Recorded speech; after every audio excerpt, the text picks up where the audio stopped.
I'm so honored and humbled to be here today. ASMA Annual Convention and Awards 2023 that we are hosting here at IIT Chennai campus gives me phenomenal pride. This place, IIT Madras, is known for excellence in technical education, applied research, innovation and entrepreneurship. And ASMA has been at the forefront of taking the thought leadership around these topics to various parts of the country and now internationally. So today, when I welcome you all to this August Summit on the topic of reimagining the scope of higher education in 2030, I believe we are talking about a subject which is very relevant in the kind of volatile times that we live in. I take pride again in welcoming the August guest to this event. We have with us Professor S. Arumugam, Dr. Bhimraya Metri, Dr. Balakrishna Shetty, Sree Hari Balachandran, Dr. Ramaswamy Nandgopal, without whose support this event couldn't have been possible, sir. We have with us Dr. Amarchand. I am so honored to have met you today, sir. Dr. K. Maran, a special mention goes to you, sir, for your support here. Dr. K. Rama Mohan Rao, Dr. Ravi Kumar Jain, Nishit Jain Sahab, Srinivas sir. So many friends I have here, from all over the different parts of the country, and I only feel, elated in welcoming you all to this event and this summit today. I'm not an academician, so I'll kind of refrain from getting into the subject, but I can only tell you as a catalyst. When I'm hosting summits all over the country, I see we are all talking about a changing time, and we are actually looking at disruption at a fast pace.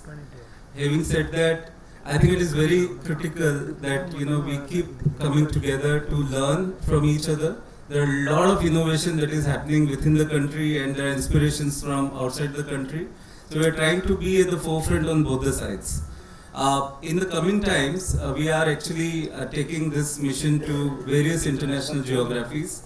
A big collaboration is in place with EduTech Asia in Singapore. We are planning to take a big delegation to EduTech Asia in Singapore and also host ASMA Summit in the backdrop in month of November 2023. So more announcements will follow very soon about this particular initiative. In between also, we are actually working with governments and various other entities in order to actually launch several other initiatives. Now ASMA is close to 120,000 outreach group. To most of our programs, we get all the important stakeholders coming together. I believe our summits actually are becoming one place where the thought leaders meet, and then we actually get a lot of learnings together. So we would love to continue this particular mission forward. We also have actually plugged in two more important communities in our family now. We have digital HR, which is a HR centered community. Now our outreach is close to 75,000 HRs from 10,000 corporates in India.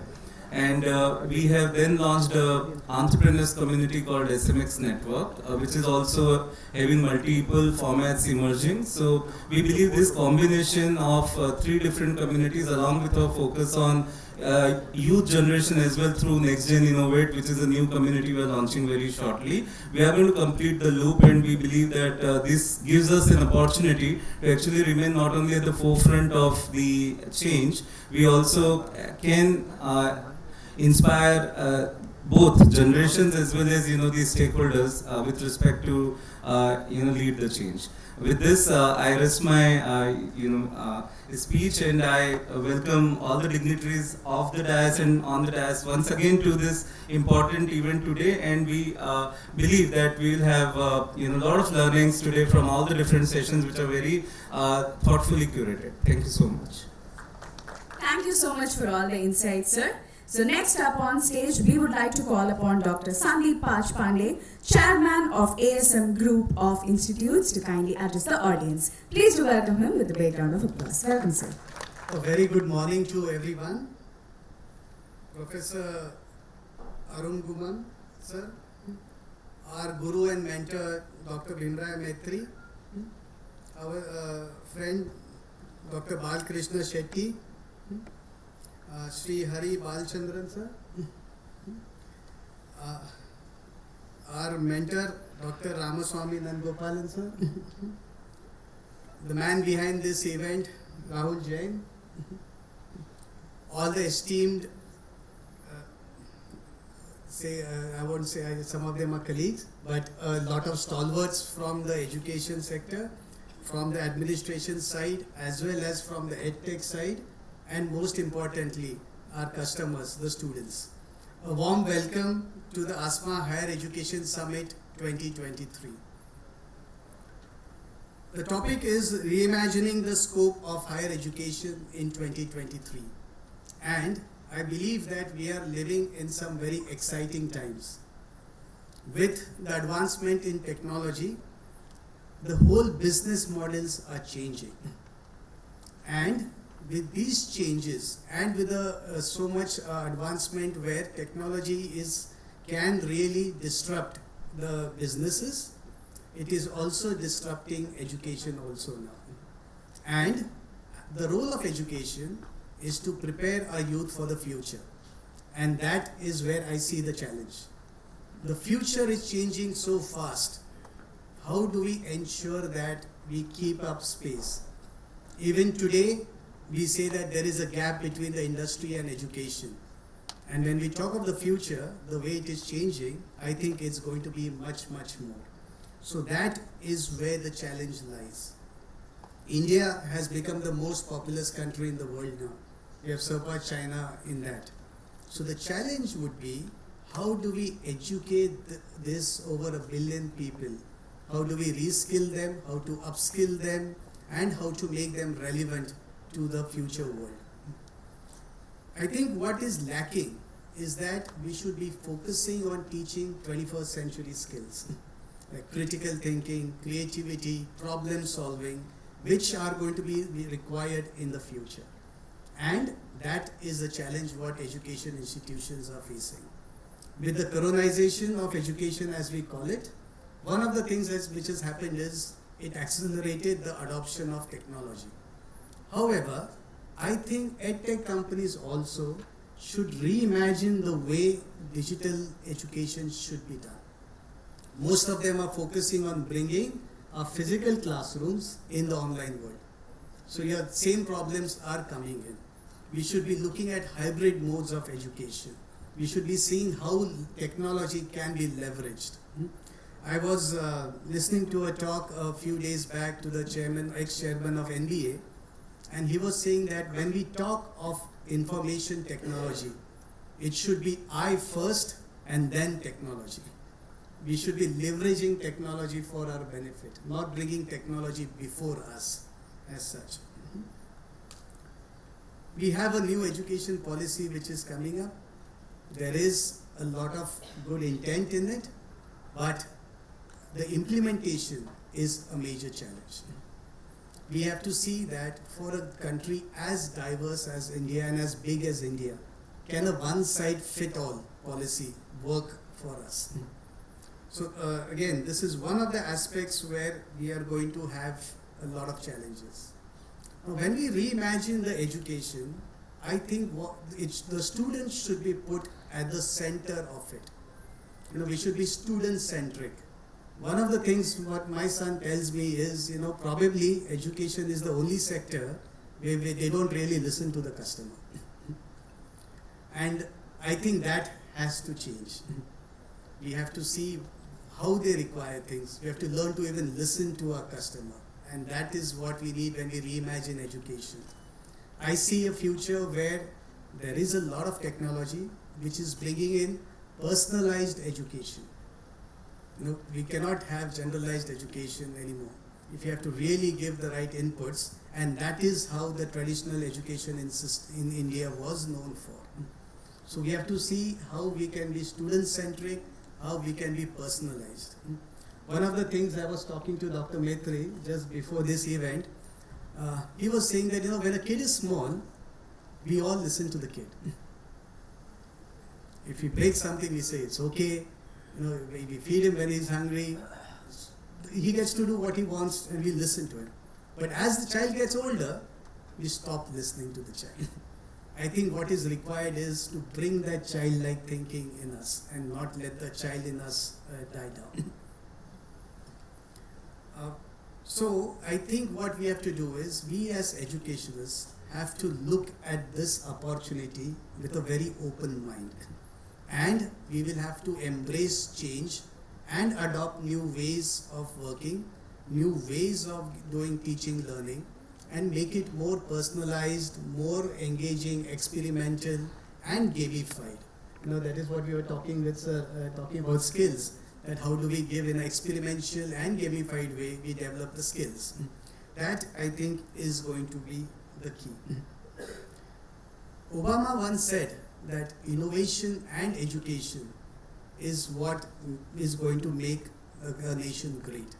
And I was listening to Dr. Mashilkar, who said that time has come that we focus on innovation in education. It is innovation in education which will make a nation great. So I think this is what we have to look at. Let's look at innovation in education when we reimagine education in the coming years as such. We have a galaxy of speakers, an amazing range of topics throughout the day. So I'm sure that you are going to have a great learning and networking opportunity, and we look forward to listening to all the speakers and going away with a lot of takeaways which we can implement in the education sector. I once again welcome you all to this conference. Thank you. For such an informative speech. So yes, ladies and gentlemen, next up on stage, I would like to call upon Dr. Ramaswamy Nandgopal, who is the President of AIMS and Director General of Sree Saraswathi Thyagaraja College. He has over 3 decades of academic experience serving in various capacities at leading institutions such as Institute. He is generous enough to stop me, to not give brief about him. So yes, over to you, sir. Please do put your hands together and welcome him. Thank you for joining us. Respected Chief Guest of the Day, the Vice Chancellor of Tamil Nadu Open University, Professor Armugam, Bhimraya Metri, the Director of IIM Nagpur, and also the Chairman of the Management Studies Board at AICTE, and Hari Balachandran, the CEO of ICT, and my colleagues, my friends Rahul, Jain and Sandeep, and very Professor Shetty, Dr. Shetty, and my Professor Dr. Amachan, my friends, colleagues and student friends, very good morning to all of you. We are very happy and delighted to welcome all of you on behalf of Association of Indian Management Schools and also ASMA for this conference. I think all of us know now our population, we are number 1, and also if you look at the number of education, higher education institutions in India is also in the world, India is the number 1. In terms of whether you talk about engineering institution or management institution, we are almost number 1 in terms of quantity.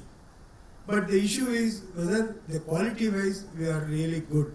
Are we more focusing on quantity or not at the cost of the quality is a major issue which we are concerned. I am very happy that last few years a lot of changes are taking place. I think if you look at the bodies like AICTE or NBA or NAC or UGC, a lot of transformation has taken place.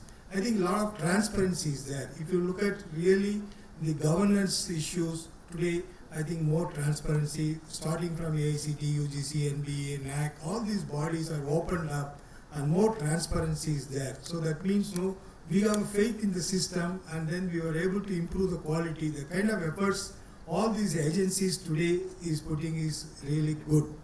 But there are certain challenges which we are facing when we move to next level. When we talking about improving the quality, the 3 major challenges today we have is the digitalization. I think that's one of the use of IT technology and other things. The second one is the part of governance issues. And the third one, what we talk about is the globalization of the educations. Of course, one other important is the marketing. See, globalization, I think now you know the foreign universities are going to be permitted. I think Professor Metri is a part of the committee set up by the Government of India, Ministry of Education, to look at the policies of entry of the foreign universities. I think UGC is working on that. I think the draft is already available. And we are expecting more foreign universities to come. So when more foreign universities comes, the first challenge is whether we were able to compete with them in terms of the quality. There are certain issues when globalization takes place. Maybe the faculty members may go to foreign universities set up in India. I mean, how the whole dynamics education sector is going to change, we are not very clear. We hope that the foreign universities, when it comes to India, the quality of our institutions, when they start competing, will definitely improve. The second part, digitalization and IT use of technology. Last few years, we have seen, thanks to pandemic, we are all adapted to the technologies. I think even at the grassroots level, school level, the technology we started using. I think that way we are now ready. I think looking all these things, the changes are happening, and the new education policy which we are going to implement in the years to come, already we started implementing, and a lot of flexibility is there in terms of benefit of the students. I think if you look at the management education, last few years, the major changes have taken place. Thanks to Professor Metri at the AICT, All India Management Board of Studies, we were very open and we try to bring changes. I think even the credit transfers from online courses, so much of changes, especially in management education under his leadership, we are able to do a lot of things. And I hope the next few years, the challenging years, I think the theme what we took for this convention is the three important things. That is, the one is the use of technology and marketing of higher education institution and the foreign collaboration. We have excellent speakers today from all over the country. They are here. They are the stalwarts in the respective areas of the sessions which we have fixed for them. And we hope that students will enjoy these sessions. And also I congratulate and thanks ASMA for recognizing our academic people. I know last few years ASMA conducts this program frequently and recognize the good work done by our faculty members and the deans and directors of the business school and higher education system. Once again, I thank Rahul and the chairman and Sandeep for their efforts to recognizing the quality of our faculty members. Once again, thank you, and we look forward very fruitful day today. Thank you very much. Thank you so much for such a thought-provoking speech. Thank you, sir. Next up on stage, may I now call upon Mr. Hari Balachandran, who is the Chief Executive Officer at ICT Academy.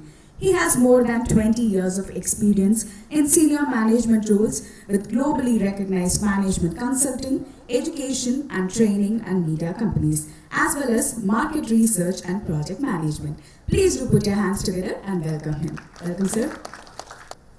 A very good morning to all of you, and thank you, sir, for inviting me for a very important conference to discuss a very, very critical topic of reimagining scope of higher education.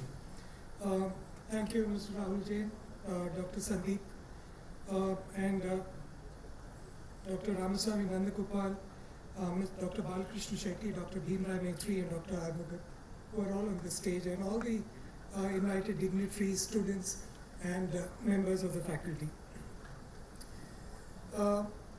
In the last conference that I attended, I actually got to speak last. And by the time all the speakers finished, all the topics that I had written to speak about were all exhausted, and I was actually wondering what I should speak about. But somehow I managed. But luckily this time I'm the first, so probably all my points that I had are going to stay valid. One of the things that has changed over a period of time since the pandemic is that the entire education has changed from a reputation-driven institution to actually data-driven institutions. And that's largely because there are institutions which specialize in a certain program and certain institutions do not specialize. So it's become big data-driven and data is available. which course, how many students took, what was the outcome of the students of that course, and all of that is very readily available. So it's moved away from reputation driven to a big data driven selection of institutions taking up the courses. The other thing which has changed also is that one size fits all has changed completely. It's no longer one size fits all. It has to be that size that fits for that particular person. So there's a new term that is being now coined called just right education for that student. And the third is, of course, the concept of degrees has slightly changed from getting a degree or a diploma to what is called stackable credentials. And that's something that is changing, and probably the NEP reiterates this very substantially, that you can have a stackable set of credentials, and that is why we have this thing of ABC, or Academic Bank of Credits. And that's going to significantly alter the way the teaching learning process in higher education is going to take. There are 4 major trends that we've been noticing over the last few years that's going to change significantly the entire way teaching learning is going to take place. And all higher education institutions need to embrace it in some form or the other, because this is going to actually make the entire learning teaching process very enjoyable for the student. So the first one we think is metaverse.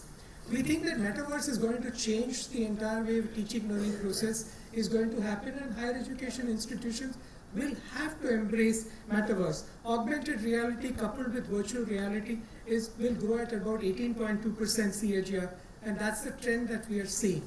A lot of embracing of this method of learning and teaching will probably have to come in to the higher education institution. The second thing which Sandeep very briefly mentioned also is gamification. One of the popular trends in education today is gamification, and its presence is felt by driving more engagement in learning in an unconventional manner. Gamified experiences improve skill acquisition, motivation, engagement, and learner achievement tracking. So that's one trend that we see will change, and a lot of universities and higher education would need to embrace this. The third trend that we see is workplace competency skilling. Agility, adaptability, recruitment practices, talent acquisition, and management and leadership will be in sharp focus in the coming years. Therefore, curriculums will have to be more aligned to real-world learning via projects and collaborations, and give more importance to soft skills like communication, emotional intelligence, empathy, persuasion, collaboration, and these will be in very high demand.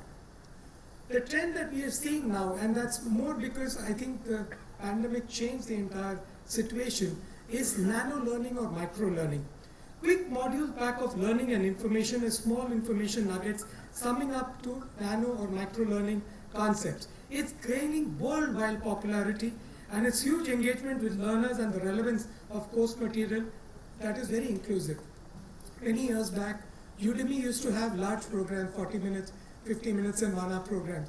After a research, they discovered that the attention span is roughly about 12 minutes. So all their modules now are calibrated in a way that are between 5 and 15 minutes. They don't have, so this is the micro-learning concept. It's going to get broken down further to between 5 and 15 minutes and maybe 5 to 10 minutes. So these micro-learning models will then become very popular because it gives flexibility. It also helps students build the continuity over a period of process instead of sitting for long hours. And the last, of course, is online certification. This is a trend that we are seeing, and there's a study by Mercer done recently which says that employers are potentially more amenable to candidates with international certs. To the tune of 84% of employers are happy if the student possesses international certs, and that's a trend that we are seeing significantly that is happening. So in conclusion, it's time where borderless campuses and vast internet expanse will open more doors and expose learners to new ways of learning and upskilling themselves. Besides technical proficiencies, the workplace will witness an equal measure of emotional, mental, and social learning. Therefore, new age curriculums and pedagogies will be aligned sharply to the need of the next few years, while there will be a huge focus on research, innovation, collaboration, and high-quality interdisciplinary learning across segments from science, liberal arts, social science, humanities, and reducing the accessibility gap to some extent in the developing countries. There will be also a need for quality education over quantity, giving the learners a plethora of choices. Measures adopted during the pandemic do not address the root cause of problems facing higher education. Institutions need to undertake true reform, moving towards active learning and teaching skills that will endure in the changing world. Formative assessments is far more effective than high-stake exams in equipping students with skills they need to succeed. Since the outset of the pandemic, schools and universities were forced to adopt the online teaching method. On the surface, this looks have spurred a series of innovations in the education sectors. Colleges across the world embrace more flexibility, offering both virtual and physical classrooms. Coding has made its way into the school curriculum, and standardized exams for admissions have now been shortened and digitized, making it easier and less stressful for the students. These changes might give you the illusion that education is undergoing some much needed reform. However, if you look closely, these measures do not address the real problem facing the higher education.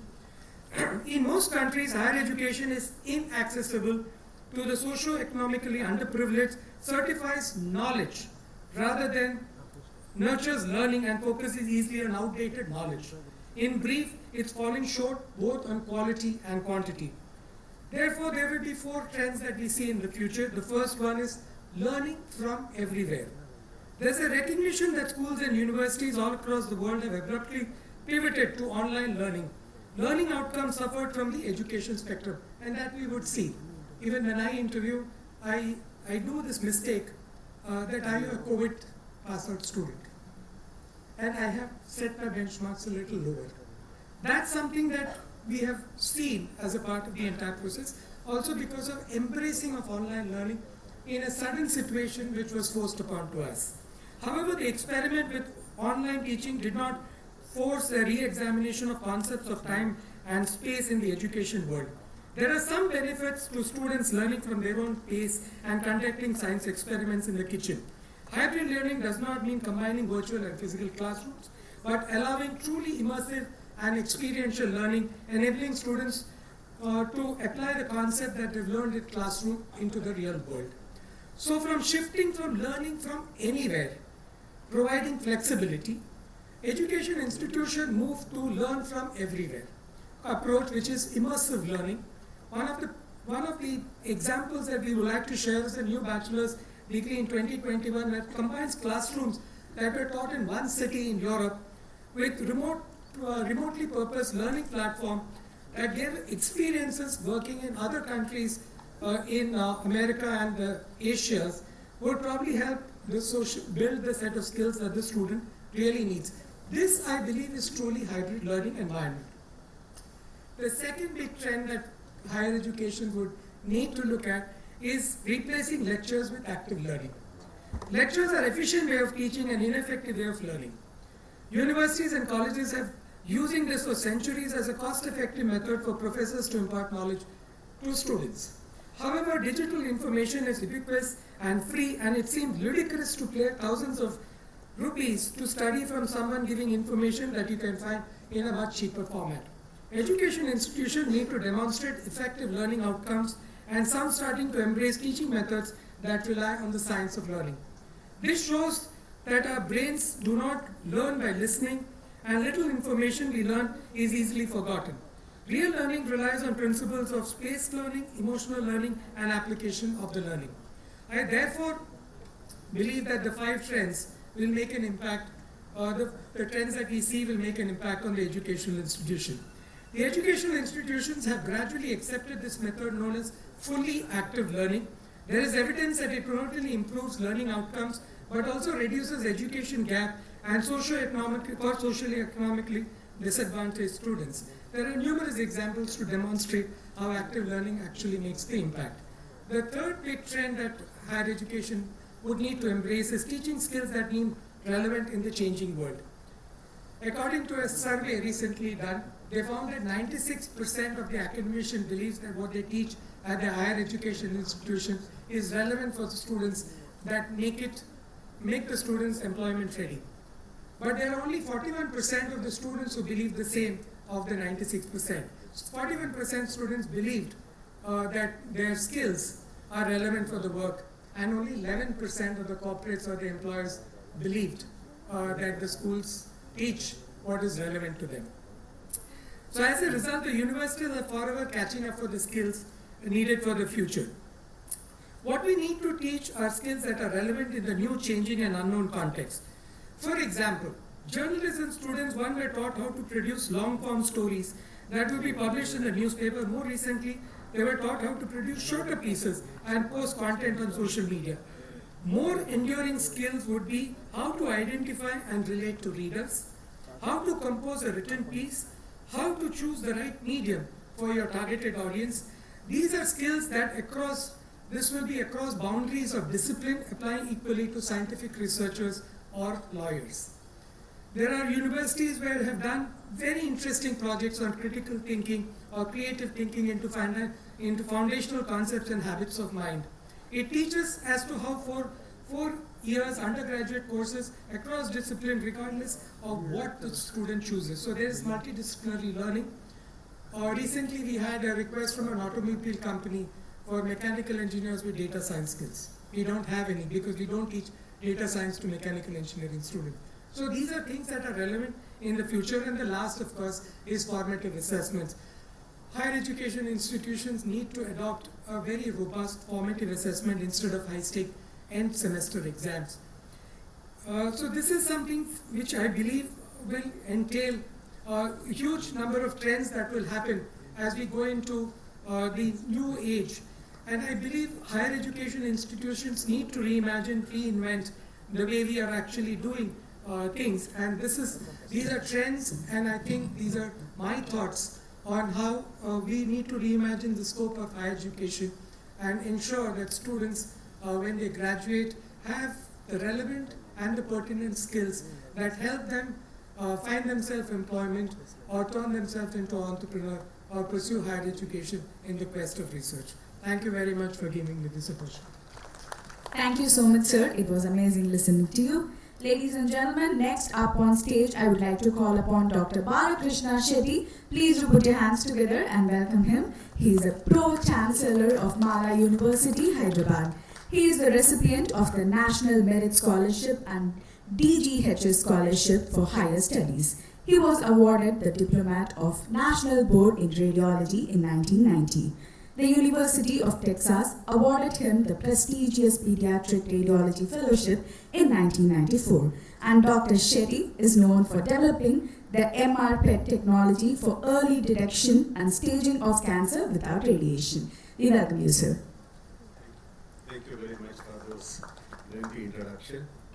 Good morning, dignitaries on the dais, my colleague, Vice Chancellors, Deans and Directors, and more than everybody, my dear students. Good morning.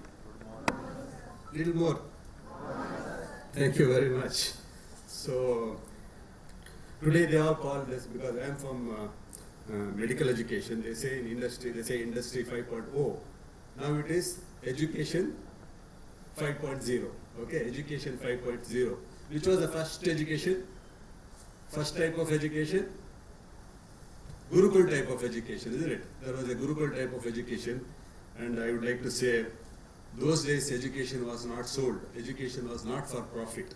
That's what the government say, that all universities should not give education for profit. But we know in medical education and technical education what's all happening, but the government says it should be not for profit. That's the first thing.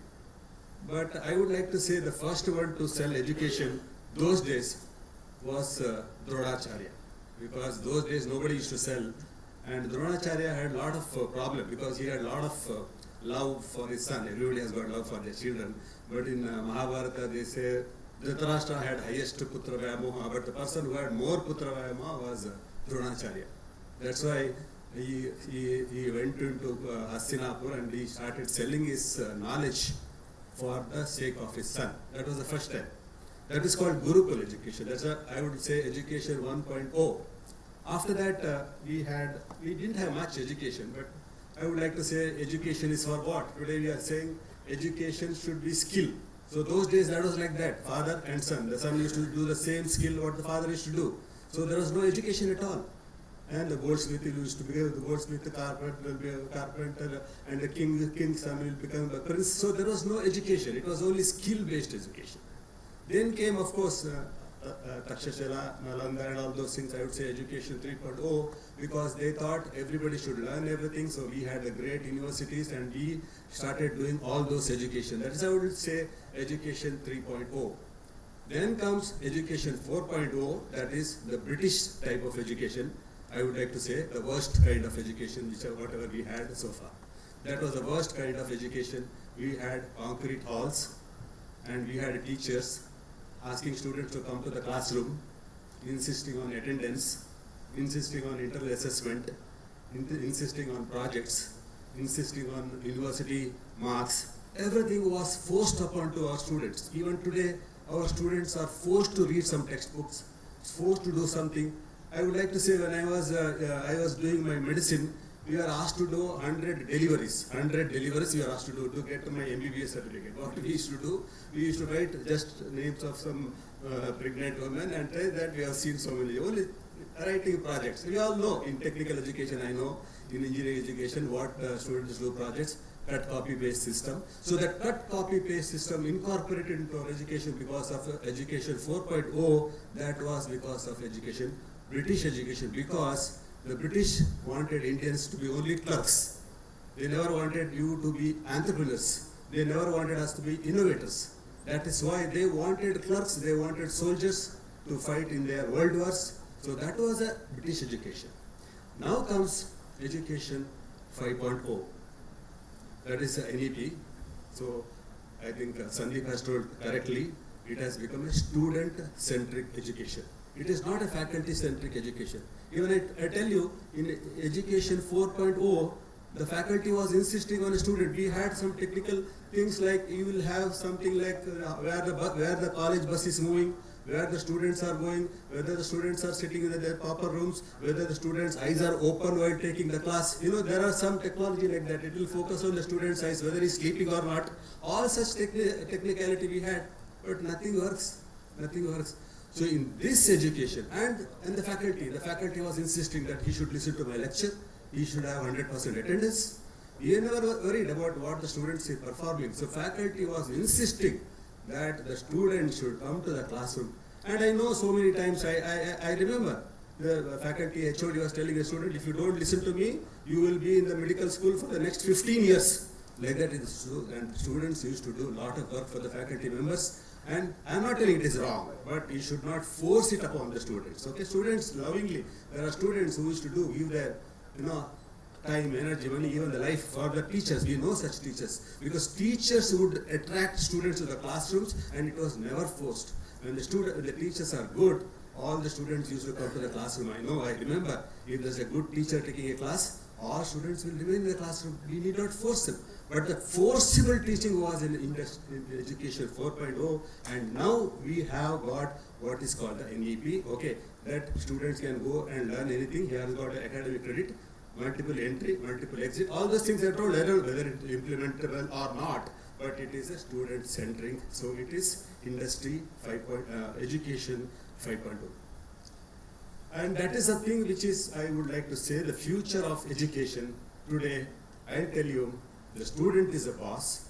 Student can take any degree and he give to the staff member, or he can give to faculty, sir, I have done this degree online, give me some credits. He can get credits from online. There is nothing called internal assessment. Thanks to COVID infection, because all students were liberated from the classrooms and they were made to study at homes, and they can do anything they want. And often, internationally, we said, our students are deprived of technology. But I'll tell you, my dear students, as long as you have this particular instrument, smartphone, you have the entire technology in your pocket. Okay, you want to know how much the country of Senegal is spending money, budget for healthcare? Just like this. What is the amount of money spent on healthcare in Senegal? Who is the health minister of Venezuela? All those things. We need not by heart anything today. Everything is there. I'll tell you, the technology which is available in this particular smartphone is much more than the technology which was available and useful for going to moon. The technology which was utilized to going to moon, and this particular system will give more technology. So my dear students, we have the entire technology with you. I'll tell you, whatever you want to do, because I feel east or west, my student is the best. Claps for that. You have a lot of innovations. I see, the most of the students, most of the scientists in NASA are Indian students. The best of the doctors in America are Indian doctors. And the best of the teachers in America are the Indian teachers. I'll tell you, there are few schools in California where there are more Indian students. American students don't like to come to register into the schools because they are hardworking, they are intelligent, they cannot compete with our students. If there is a spelling bee, who is a winner? Indian student. If there is a math bee, who is a winner? Indian student. So Indian student is a winner everywhere. So I always keep questioning whether the seed is bad or the soil is bad. Which is bad here? Our students can perform very well outside, means why can't they perform very well here? So now the opportunity is with you.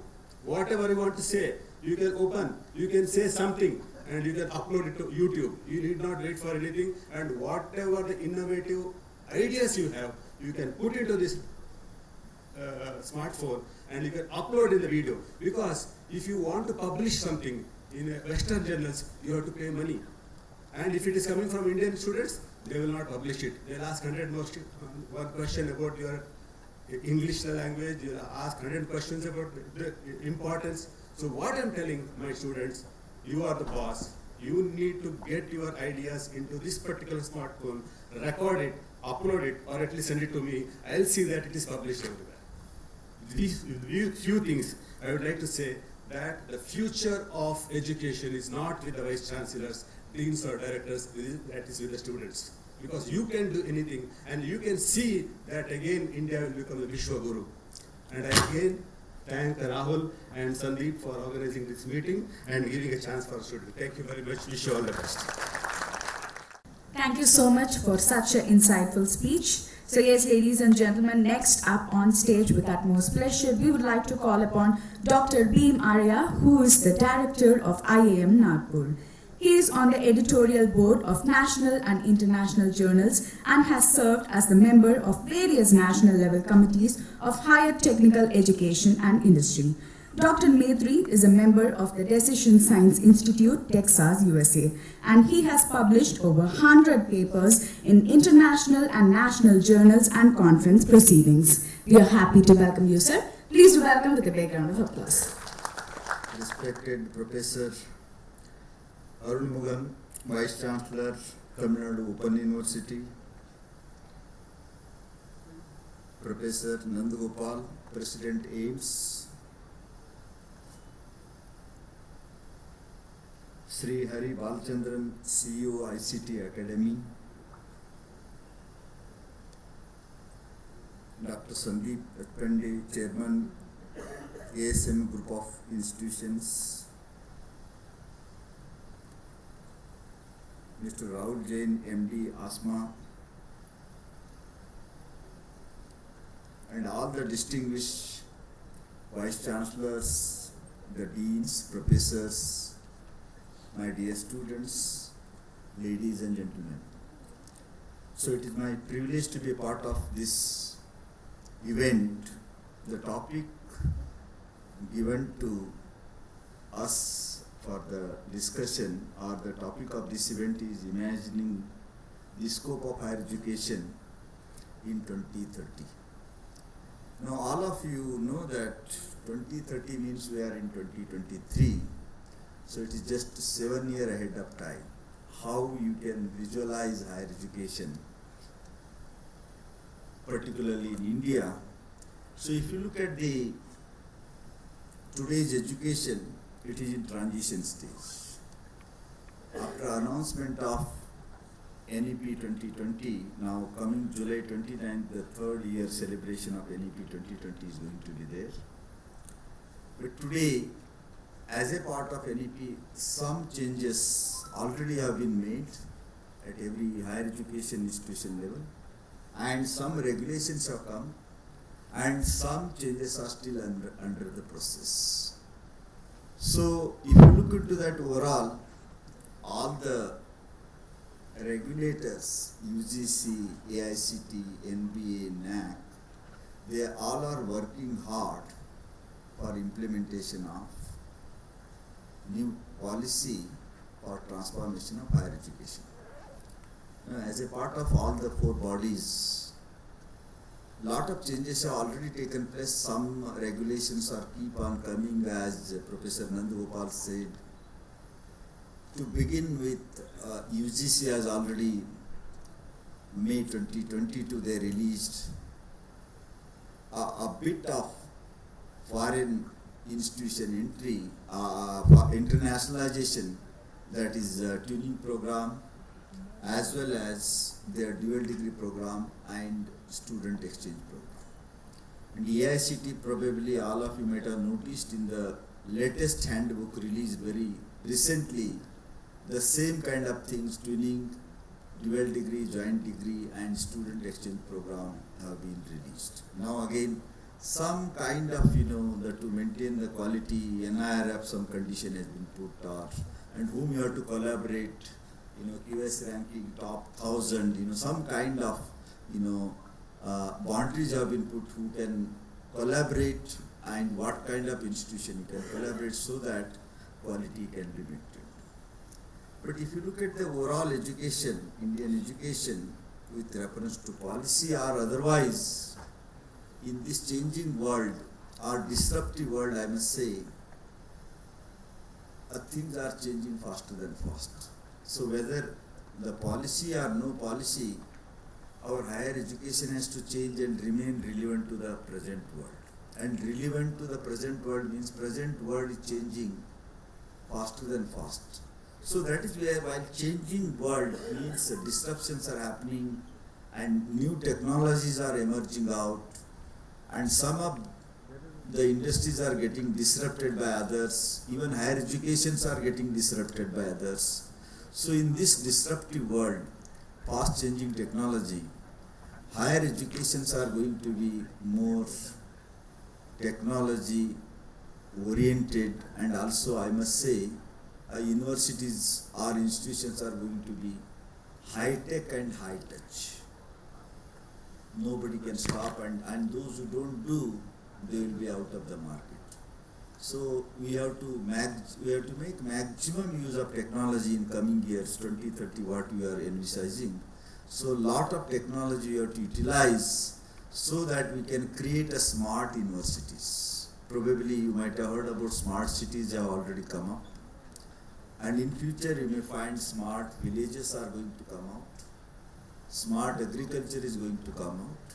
And similarly, the institutions, universities are going to be smart. And smart means lot of technology is involved, lot of automation is there.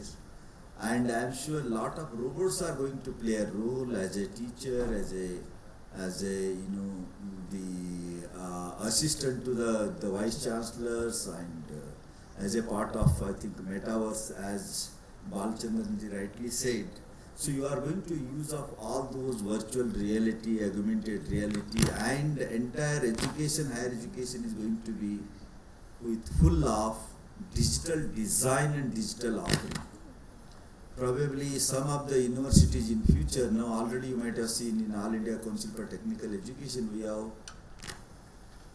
we have taken out the land requirement, rural, urban, all those things, earlier requirement have been relaxed. And further relaxations is going to come. So lot of autonomy is being given to the institutions so that they can play well and they can enhance the quality. And you might have seen in the policy document, it has been mentioned light and tight regulation. Today there is a over-regulation. If you have any higher education institution, if that is technical education institution, then probably you have to deal with so many regulators, you have to deal with local university, if it is affiliated technical institution, you have to deal with technical Directorate of Technical Education, and you also have to deal with NBA, NAC, UGC, AICT, and whatnot. So that has come down, and it is going to come down, and light and tight policy is going to be there. But looking at the technology and adaptation of technology is going to play a very, very important role, and that is what the scope I can visualize higher education in 2030. So, for example, today you all might have heard about digital twin. So digital twin means your image will be adjacent to you, and you may be speaking.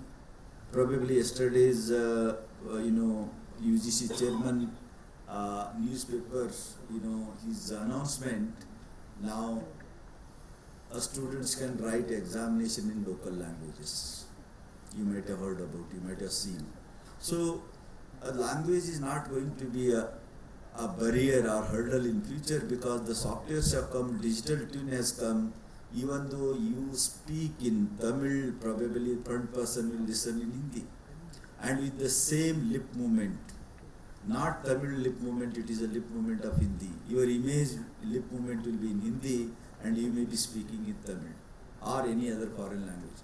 So digital twin is going to make a magic, and it is going to break down the barriers across the states, and even the teaching across the states and across the the country, even internationally.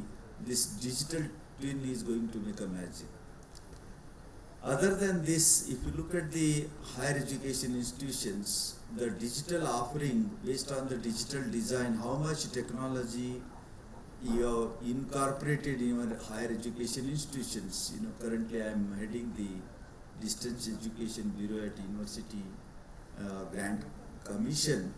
Now, those who receive higher grade in NAAC, say 3.26 and above, such institutions are allowed to start online postgraduate programs. Now, those universities, unless until they are technically equipped with all digital offering, they are not allowed to do that. Certain criteria are there. Those who fulfill, they can offer, and a very small component of face-to-face at university level. Rest all will be there at online mode. So these are all going to come depending upon how you are equipped with the digital design and digital offering. And for such institutions, the university is promoting to start the program, and if you ensure the quality at higher level, 3.26 is the minimum today. But 3.05 was also earlier granted, but now if you see the further regulation, very recent one, UGC's chairman has announced, even if you are not getting 3.05, you may be also granted some kind of autonomy for some courses. So the changes are happening faster than past. Earlier, 5-year, 10-year people used to wait for changes. Now probably you may find many changes in 1 year.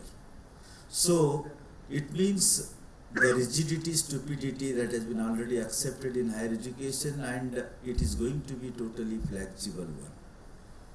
And every student in higher education, to pursue their passion and area of specialization along with the multidisciplinary and holistic education, that kind of provision is being made through the new policy, and I am sure every student will get opportunity to pursue their dream, and across the university, whatever the departments are there, even if not in that university, they can go to the other university as a part of multiple entry and multiple exit.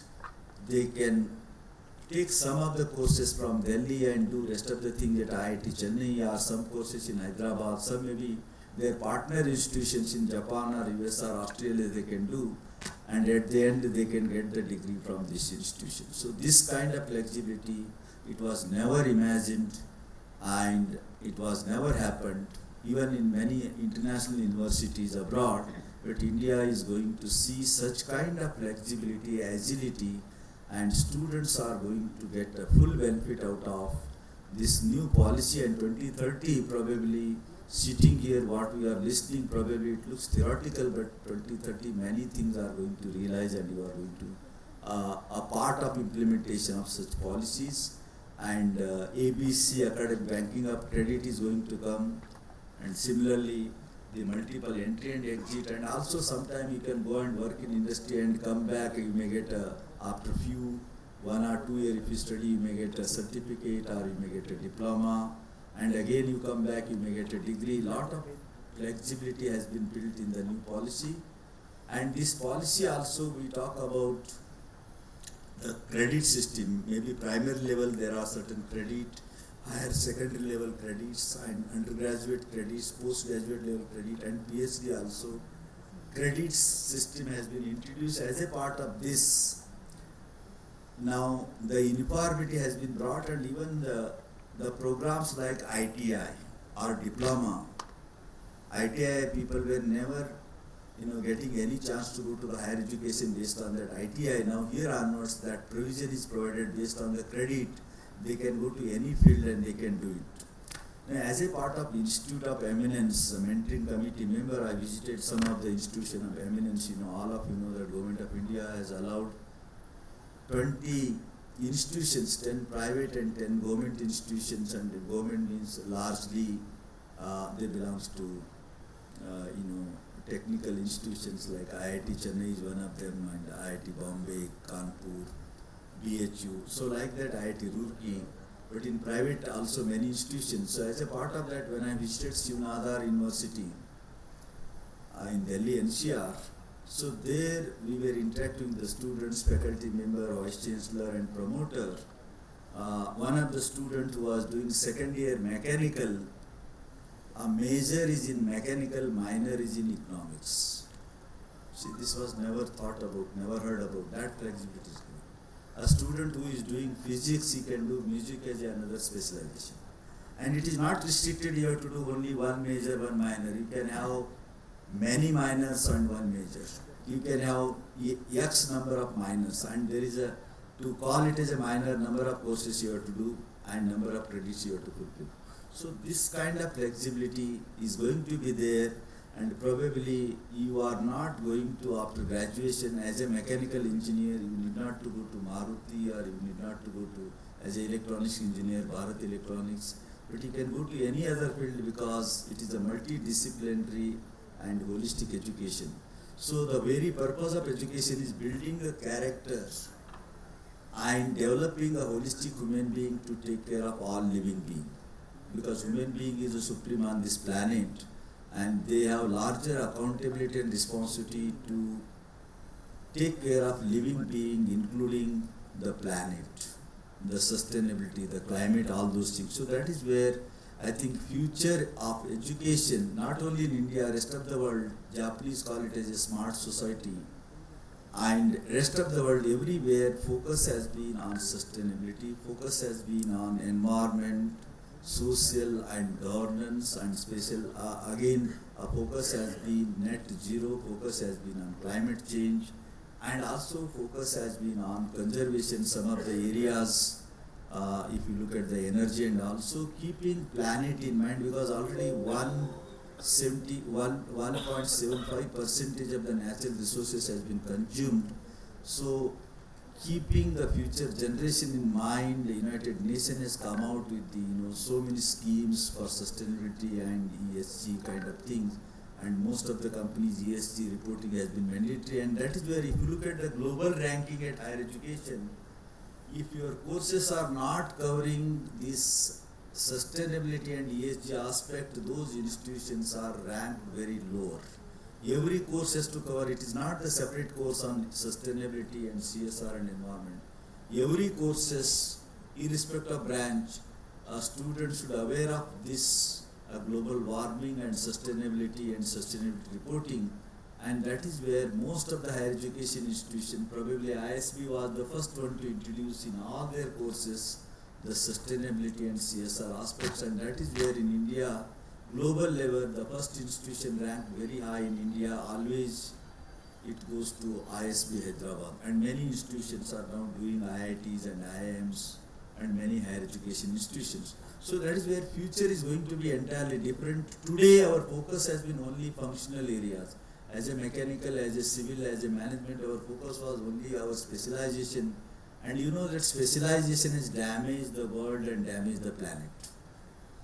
I think now Dr. Shetty is here, if you go to the dentist, they will take out the teeth, and then your pain will disappear, they create a problem for the eye, if the good teeth if they take out, and then you go to the eye specialist and he will do something and create a problem for a year, and then ultimately it goes to the brain. So they don't see the other perspective.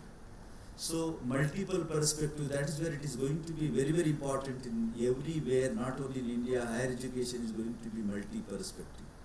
Multi-perspective means while doing this, what are its impact going to be there if I do this?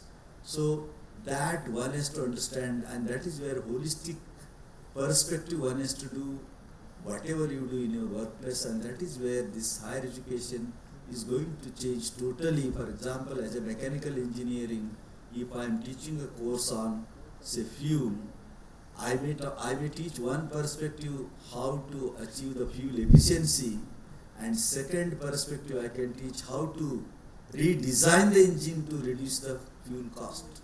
So fuel efficiency can be achieved either this way or that way or the third another way. So this is the way pedagogy also has to be multidisciplinary, and I am sure many of us have understood multidisciplinary, and extraordinary institutions are now getting ordinary in many places.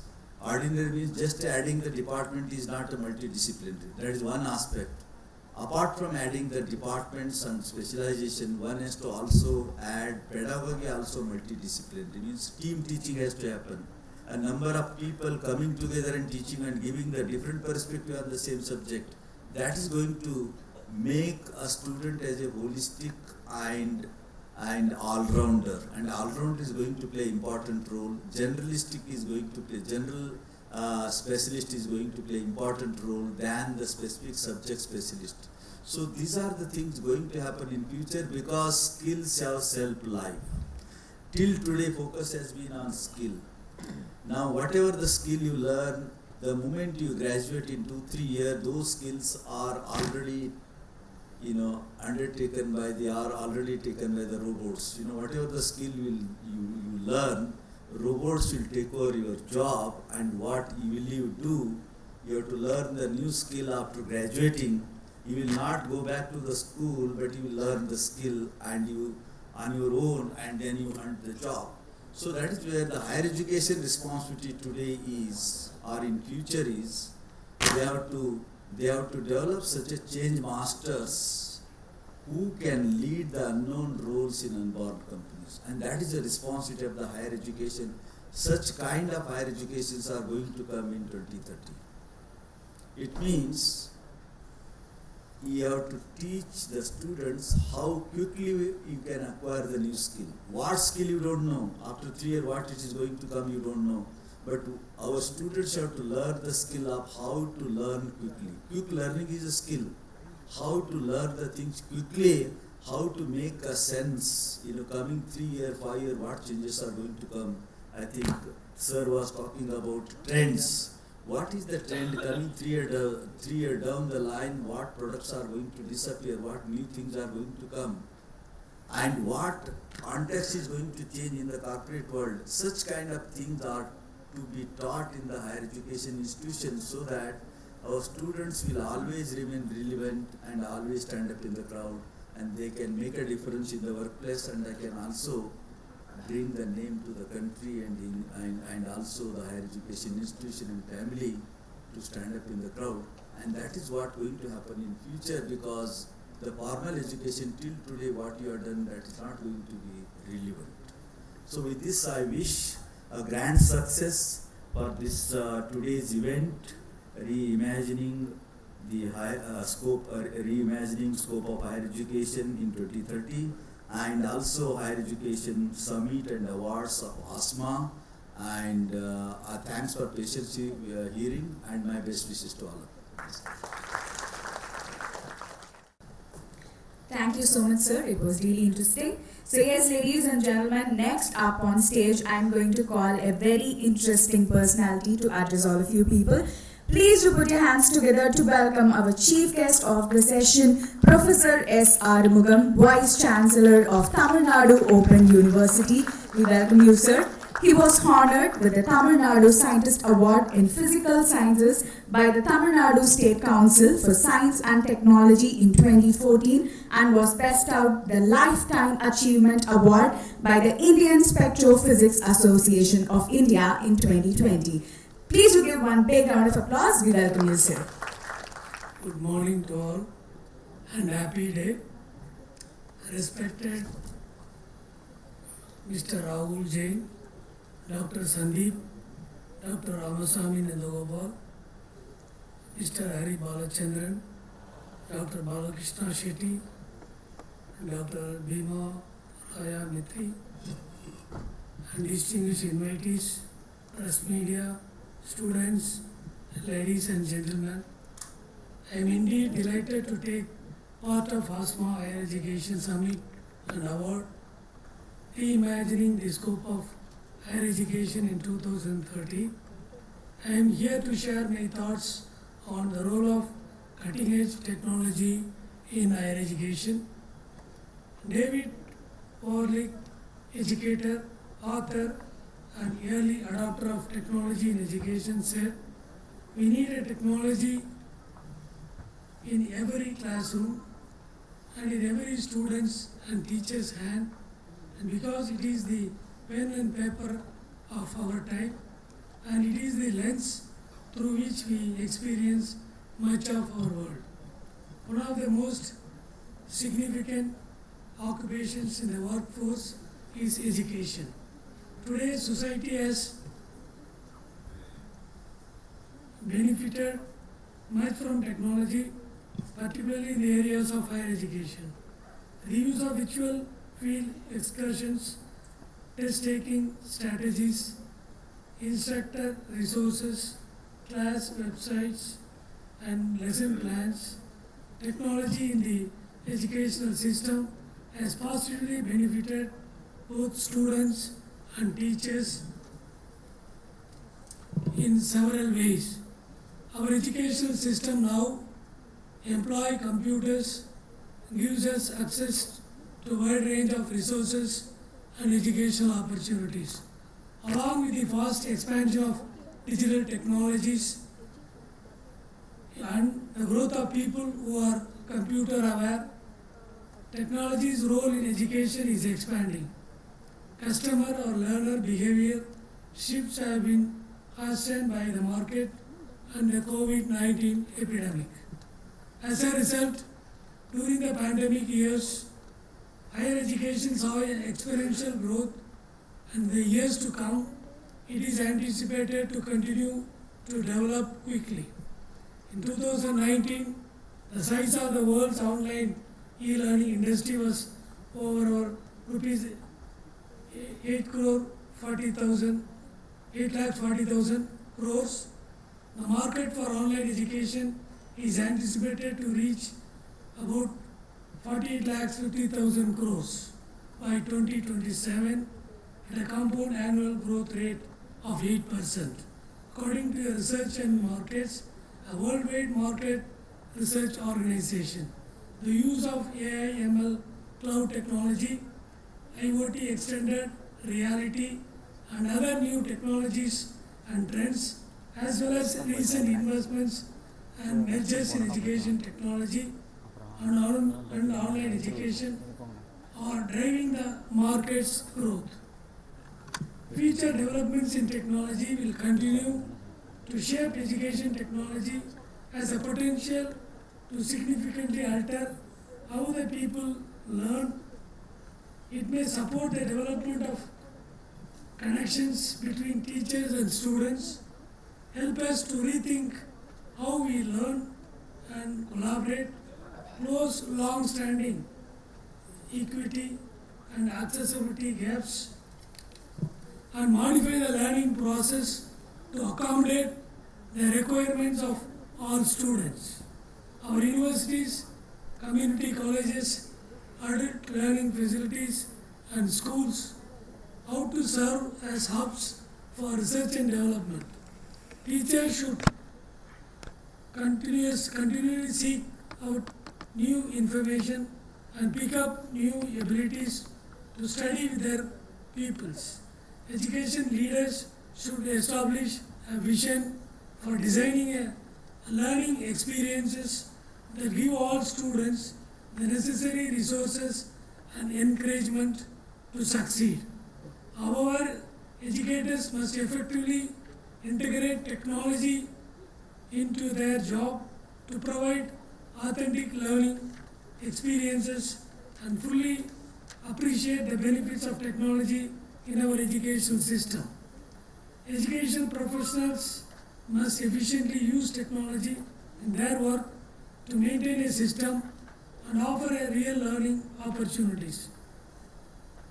Thomas Metzinger, a German philosopher and professor of theoretical philosophy at the Johns Gutenberg University of Mainz, said, "Virtual reality is a representation of possible worlds and possible selves with the aim of making them appear as real as possible, ideally by creating a subjective sense of presence and full immersion in the user." So technology of VR, so new technology developments like virtual reality and augmented reality add a new dimension to the classroom. Students can travel to faraway locations and interact with the ancient civilization using VR equipment. This is an intriguing addition to the learning process since it allows one to obtain a up-close experiences that are not realistically achievable. Users of augmented reality enjoy a full digitized environment that is mixed with the actual world. It has been demonstrated that these two technologies have a favorable impact on students' engagement. Adopting extended virtual reality in education offers students an interactive, engaging, and near real learning experience. It helps to explore the details of different concepts and acquire in-depth knowledge on various elements. With the advancement in technology and the availability of VR devices, learners will have more and better immersive learning experiences soon. Adopting extended reality in education offers students an interactive, engaging, and near real learning experience. It helps to explore the details of different concepts and acquire in-depth knowledge of various elements. With advancement in technology and the availability of cheap VR devices, learners will have more and better immersive learning experiences shortly. How to improve learning through the use of technology? So the following are some ways that technology may be used more effectively to enhance education. Teachers are urged to define learning objectives and differentiate instruction depending on the needs of their pupils, given the prevalence of students' databases that may monitor individual development. Every time a teacher uses a technology to deliver education, they should do it in a manner that is appropriate for the goals. The learning style, the mode, and the technology is chosen. Technology-based teaching must be evaluated using the procedures that are appropriate for the methods of instruction, the objectives, and the technology. When assessing students' learning and the contribution of technology to that process, teachers might create follow-up activities. Overall, technology plays a significant role in many facets of society, and its incorporation into the educational process offers enormous learning potential for students. One might anticipate more efficiency from the both instructors and pupils because of technology. Additionally, technology may encourage pedagogical reform and solve problems that impact teaching, learning, and social structure. Therefore, let me conclude my speech by saying it is possible to think of technology as both tool and a force for change very soon. Technology should be embraced by students for their benefit. And instructors should be willing to use it in the classroom to enhance and innovate the teaching methods. I appreciate everyone's patience with me and organizers for giving me this opportunity to participate in this event. Thanks to everyone. Thanks for the organizers for giving me this opportunity. Thank you all. Thank you. Thank you so much, sir. It was delightful listening to you. So yes, ladies and gentlemen, it was such a thought-provoking session on reimagining the scope of higher education in 2023. Can we all once again put our hands together, give a huge round of applause to all our guests of honors over here. Thank you for that brilliant session. So,